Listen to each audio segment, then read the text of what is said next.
Will AI improve our lives or exterminate the species? What would it take to abolish poverty? Are you eating enough fermented foods? These are some of the questions we've tackled recently on The Next Big Idea. I'm Rufus Griscom, and every week I sit down with the world's leading thinkers for in-depth conversations that will help you live, work, and play smarter. Follow The Next Big Idea wherever you get your podcasts. From LinkedIn News, I'm Jessie Hempel, host of the Hello Monday podcast. Start your week with the Hello Monday podcast. We'll navigate career pivots. We'll learn where happiness fits in. Listen to Hello Monday with me, Jessie Hempel, on the LinkedIn Podcast Network or wherever you get your podcasts.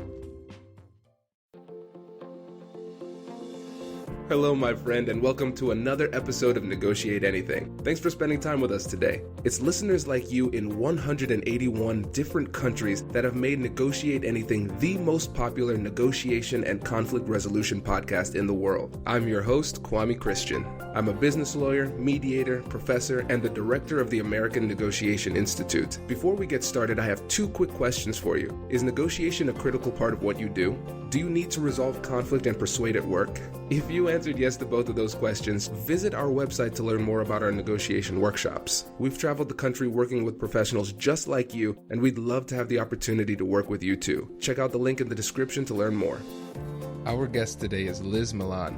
Liz is the Director of Procurement at DiscoverOrg, a tech company in Portland that recently acquired ZoomInfo.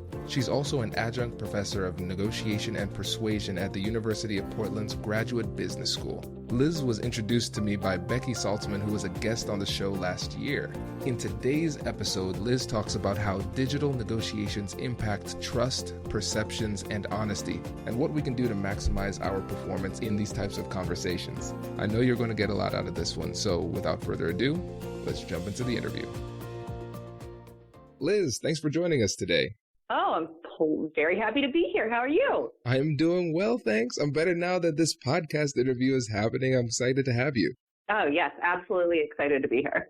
Fantastic. So how about you get us started by telling us a little bit about yourself and what you do? Sure. Well, again, my name is Liz Milan, and I am the Director of Procurement here at a company called DiscoverOrg. We will also know us as ZoomInfo. We are a company that does firmographic data and business intelligence. So you can see into an organizational structure. You can take a look at different events that have happened within a company and get all of the contact information for those different types of key people that you might be working with. So I do a lot of buying around technology. Obviously, we're a tech company. And then I'm also an adjunct at the University of Portland, where I teach negotiation and persuasion for the MBA program.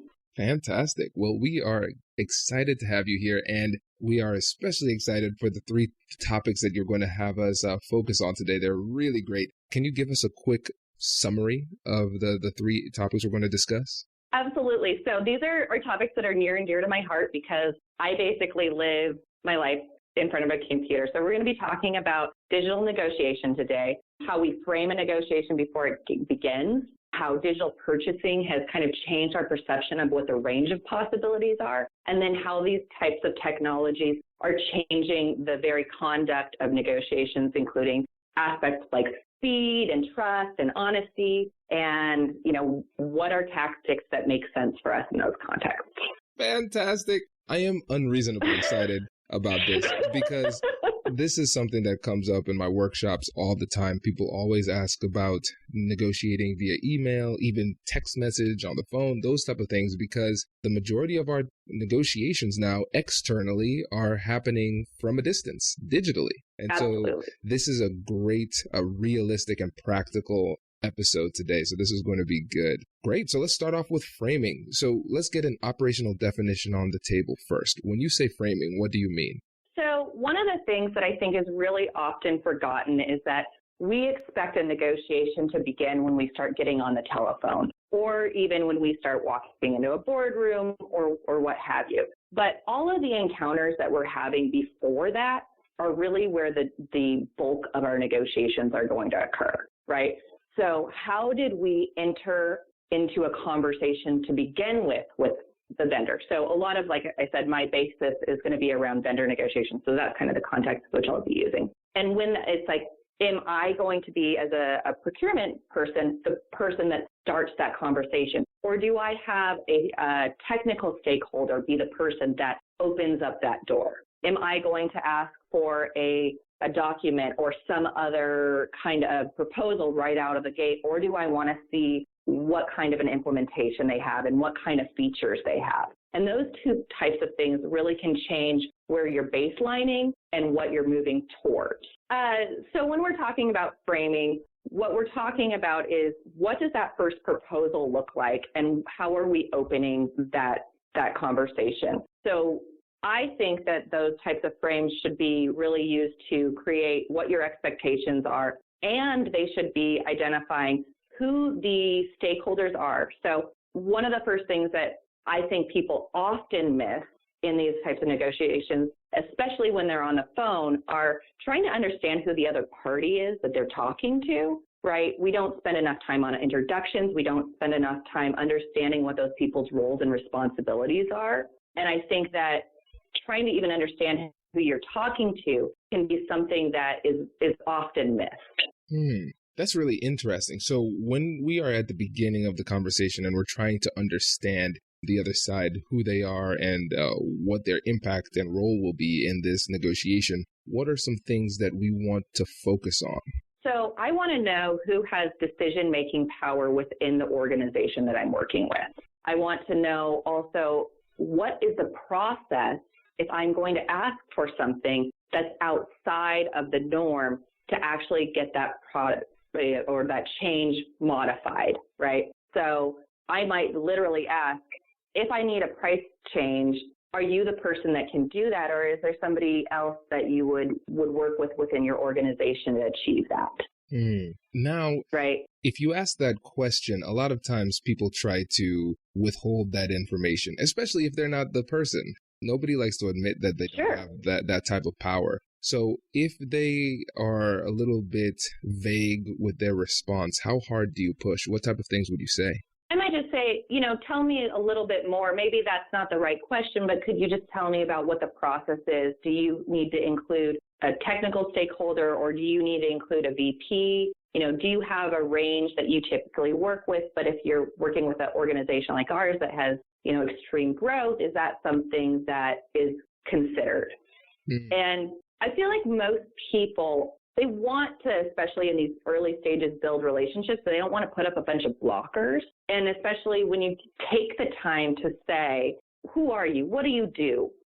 Tell me about your family. When I walk into a room and it's a face-to-face negotiation, I probably know 5 things about that person immediately. When I'm on the phone or online, I don't. And so I'm missing these, facial expressions. I'm missing body language, speed, kind of inflection, all of those key indicators to maybe how somebody's just feeling today.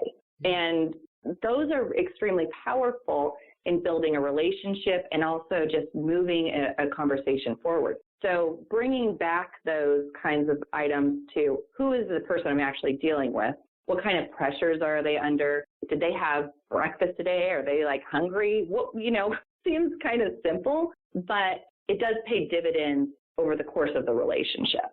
Absolutely. And I remember reading one of these great courses, negotiation books. I forget the name of the person who authored that one in particular, but one of the things he said was, in his research, he found a study where one group of people were negotiating, and they were instructed to try to build rapport at the beginning of the negotiation. And the other group of people were just instructed to get down to business and try to negotiate. Not surprisingly, the people who tried to build rapport at the beginning were more successful. They had more favorable outcomes. And so even though it might seem superfluous or it might seem a little bit forced in the digital space, it does have an impact if you're negotiating via email to take the time to build rapport. And I'm not sure if I said it explicitly, but these were email negotiations in the study. Yeah.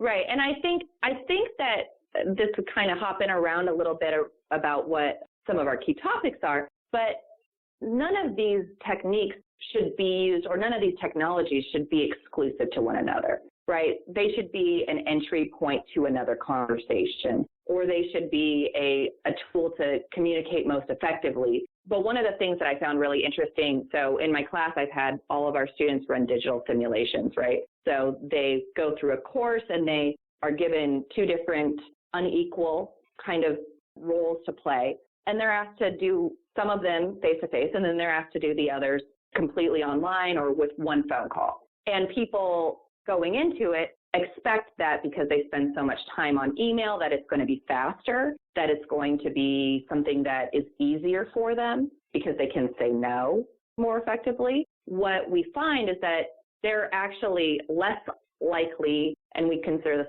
part of the compliance effect, right? So if you ask somebody to do something, will they actually do it? We find that if you ask somebody over email versus in person or even on the phone, that it's significantly less likely to be successful. And we're talking at a rate of like 34-1. Oh, wow. Oh, yeah, wow. Right. So people are vastly overestimating the power of their compliance through digital means and underestimating it in person.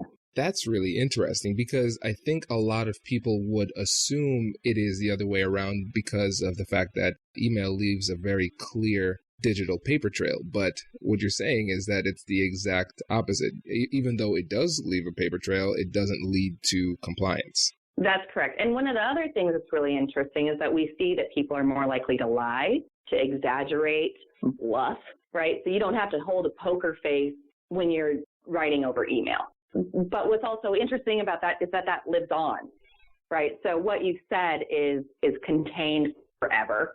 Right. And that's kind of challenging when you've dug in this hard line as this unreasonable person trying to intimidate. And that's not really what you're trying to achieve with a long-lasting relationship.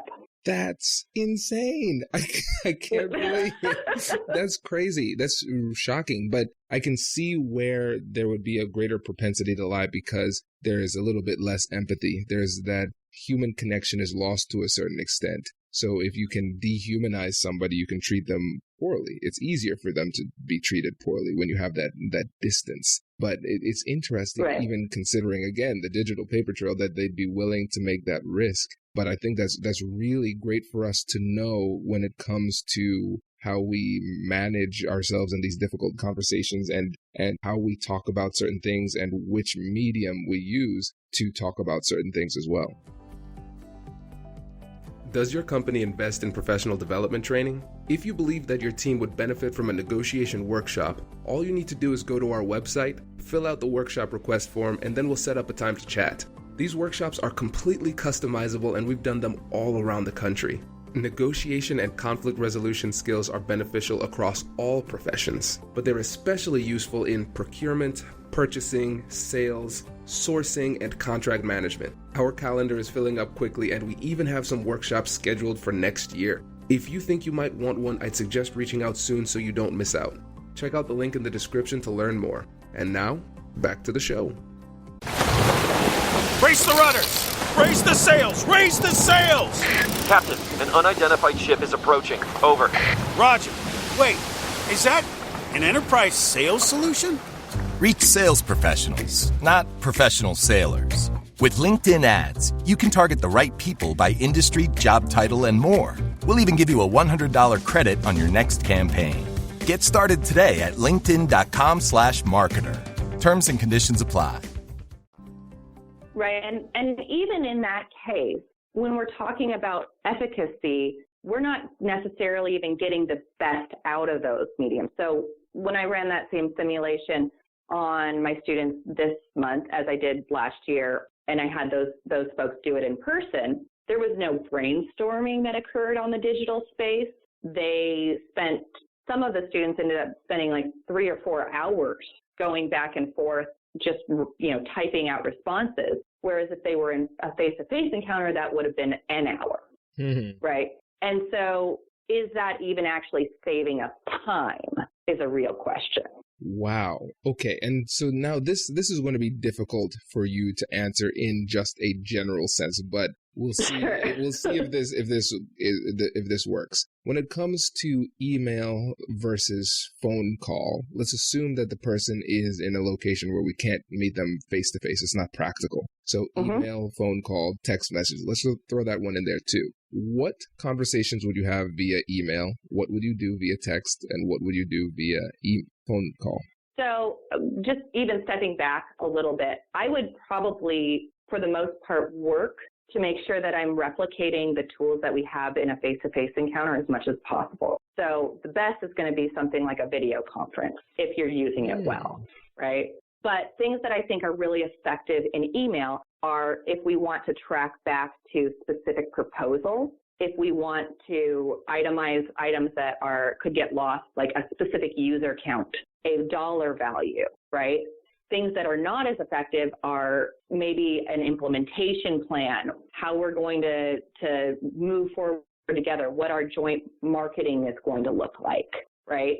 So those kinds of things are not as effective, but as I said, I think they all need to be used kind of in conjunction. So you might say, as a process, my first email is going to establish how are we going to engage, what times work, and what kind of a response am I going to offer. Also, it's going to anchor you with what my first expectation is going to be, right? What's the dollar value I want to see? What's the range in the bargaining mix? And then I would reach out via phone, video conference, et cetera, to get feedback on that and say what's working for you and what's not in this next phase. That is brilliant. So essentially what we're doing is we're using the email to set up and frame the conversation, but not to actually have the substantive conversation. Right. And I mean, we may have back and forth on it, but we want to humanize it as much as possible. And even when we're doing that, some of the things we want to really achieve, it's like we want, when we're talking, I guess, about like using a video conference, we want to look prepared. We want to look at the actual camera, not at ourselves. We want to look at, are you wearing pants? If you have other people in the room, are you talking to the camera so that everybody feels like they're being treated equally? Or are you talking, in person, whispering to somebody and then turning back? Are you kind of like multitasking? So I think that it's important when you're doing those encounters to replicate the consideration that you would give somebody in a face-to-face encounter as much as possible and be respectful of their time. So it doesn't look like you're clicking around and typing a bunch or that you're ignoring one person completely, right? Right. And it's easy to do. And that's where the pitfalls start. I love it. No, that's brilliant. Especially looking at the camera. That's something that's easy mistake to make, I should say. Because I know even for me, I do video calls all the time. Sometimes in my mind, I try to think of them like a person who's physically in front of me. So I look into their eyes, but then that's not where the camera is. So it looks like I'm off to the left or something like that. Right. Well, and I mean, that kind of brings up an interesting experience, right? So when we're trying to convey trust and seriousness to another person in person, we look them in the eye. What does it mean when we're not actually doing that, when we're kind of faking it, right? I think it's best if you literally can move the screen as close to your camera as possible so that you are kind of affecting that look. But if you're looking back and forth, typically people read a lot of jerky eye movements as mistrustful or dishonesty, and we don't want to replicate or exacerbate that feeling when we already have physical distance. Yeah, that makes a lot of sense. That's really, really helpful. And when it comes to the next point that you're making with digital purchasing and how it's impacted our perception of what's acceptable to negotiate or what's on the table, what did you mean there? So what I mean in a lot of contexts, what you'll see is you're going to package up something, right? They might say, I have an offer for you, and you're going to get a DocuSign package. And that DocuSign package appears that either you need to take it or leave it, right? Or you receive terms in a EULA, and it looks like you need to click on that term or walk away. And I think that the way that we're packaging things like that gives the perception that they're immutable or that they're binary. And that's not true. That's absolutely not true. So for me, right, especially when I'm buying something of consequence or with any real dollar value, if I look at the EULA or the end user license agreement that's a click-through, and those terms will not work for me, it's totally appropriate to pull a side agreement that is authorized by the officers of that company. And I think that, like I said, because we're so used to clicking through, it appears to be a take it or leave it. And a lot of what you'll see in those things are auto renewals, no term for convenience, a limitation of liability that's unreasonably low, right? Or even a waiver of any responsibility. And that's not really the case. That's not the spirit of what you're trying to achieve with your agreements otherwise. Right. And what's really interesting is that we can look at this offensively and defensively. So from the defensive perspective, like you mentioned, what we need to do is recognize that these things are negotiable, even though they might not seem as though they are negotiable because of the way that they're packaged. But from an offensive perspective, it's a brilliant tactic, because what happens is it's an anchor. It is a very, very strong anchor. And so when it is kind of bolstered by the appearance of the status quo, it makes it less likely that people are going to challenge those provisions that are heavy-handedly drafted in their favor. Right. And I think it also gives the illusion of standardization, right? It's the compliance effect, and it's this kind of bandwagon effect also where, oh, well, this is what everybody signs. This is the normal course of action. And you're less likely to try to push against those or try to find friction. Once you maybe have agreed on a price, it'll just be a click through. Right.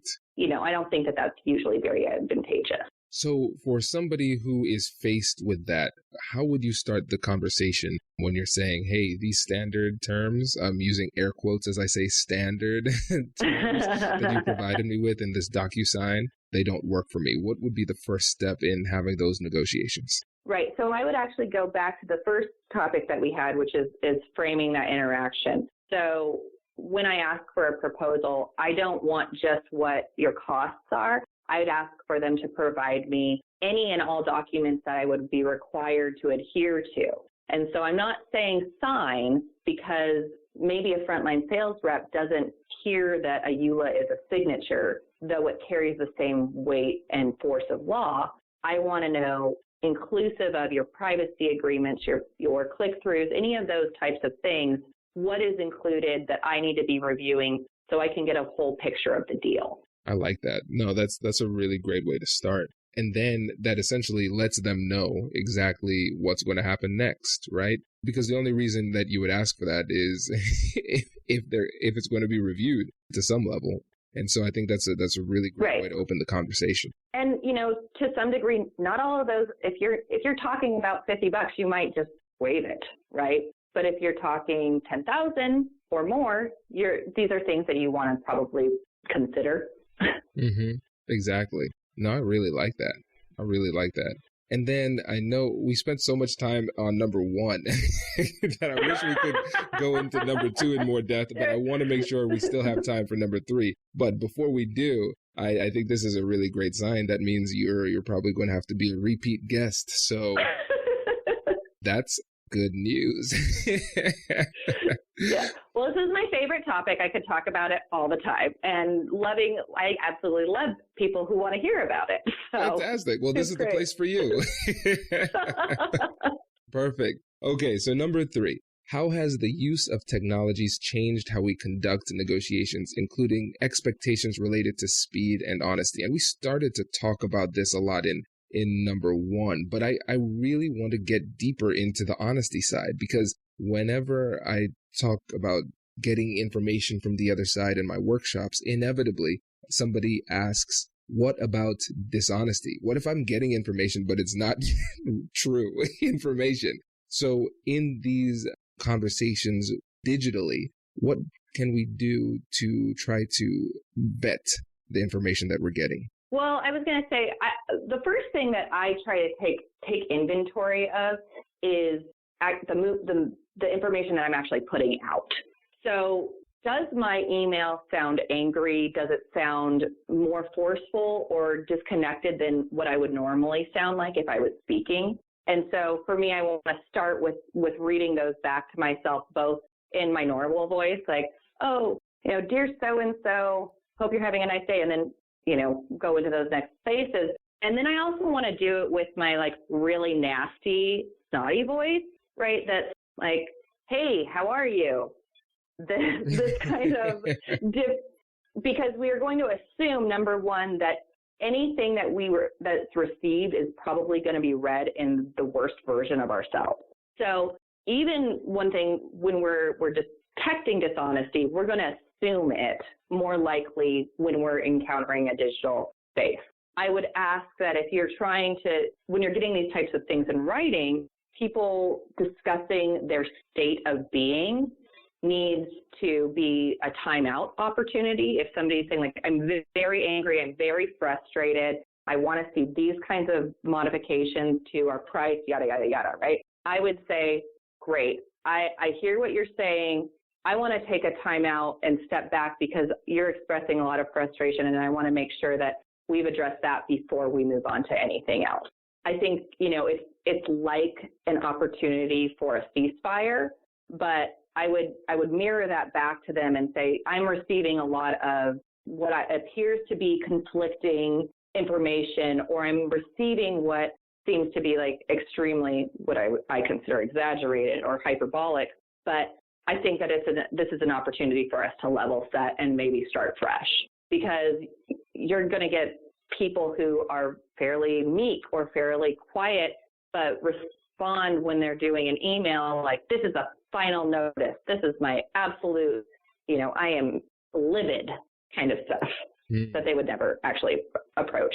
That's really interesting, it especially from a personality perspective, how the personality manifests itself differently in person versus on the phone versus in email, because I've noticed that sometimes too. So what are some things that people can do when it comes to that transition? And when I say transition, I mean, if you are having an email exchange and then you have to move into a phone call, how would you frame the phone call if you decide it's best to kind of clear the air over the phone? How would you frame that email leading into the phone call? Right. I would say, here's what I'm detecting, and here's the items that I think that we need to discuss on our call. So I would give a very clear agenda for what's on the table to negotiate. And I also would ask them to come to the table to brainstorm with me on a phone call what kinds of solutions we could achieve, right? Because I want them